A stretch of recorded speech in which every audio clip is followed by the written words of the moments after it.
আজি কুকিলকণ্ঠী গায়িকা দীপালী বৰঠাকুৰৰ স্মৃতি দিৱস 1941 চনৰ 30 জানুৱাৰী তাৰিখে শিৱসাগৰ জিলাৰ সোণাৰীৰ নীলমণি বাগানত জন্ম হোৱা দীপালী বৰঠাকুৰে শিৱসাগৰ হাইস্কুলৰ পৰা মেট্ৰিক পৰীক্ষাত উত্তীৰ্ণ হৈ গুৱাহাটীৰ কটন মহাবিদ্যালয় আৰু সন্দিকৈ ছোৱালী মহাবিদ্যালয়ত উচ্চ শিক্ষা লাভ কৰে। 1976 চনত শিল্পীগৰাকী অসমৰ খ্যাতনামা চিত্ৰশিল্পী নীলপৱন বৰুৱাৰ লগত বিবাহপাশত আবদ্ধ হয়।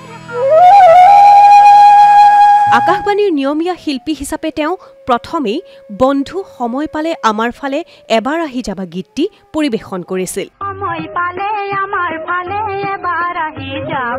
1969 চনত তেখেতে শেষবাৰৰ বাবে পৰিৱেশন কৰিছিল লুইত নেজাবি ঐ গীতটি। তাৰ পাছত এক দুৰাৰোগ্য ৰোগত আক্ৰান্ত হৈ শিল্পীগৰাকীয়ে গান গোৱাৰ ক্ষমতা চিৰকাললৈ হেৰুৱাই পেলায়। দীৰ্ঘদিন অসুস্থতাৰ অন্তত 2018 চনৰ আজিৰ দিনটোতে চিৰসেউজ শিল্পীগৰাকীয়ে শেষ নিশ্বাস ত্যাগ কৰে। পদ্মশ্ৰী সন্মানেৰে বিভূষিত এইগৰাকী শিল্পীক তেওঁৰ স্মৃতি দিৱসত ডিডি অসমৰ তৰফৰ পৰাও জনাইছো সশ্ৰদ্ধ প্ৰণিপাত।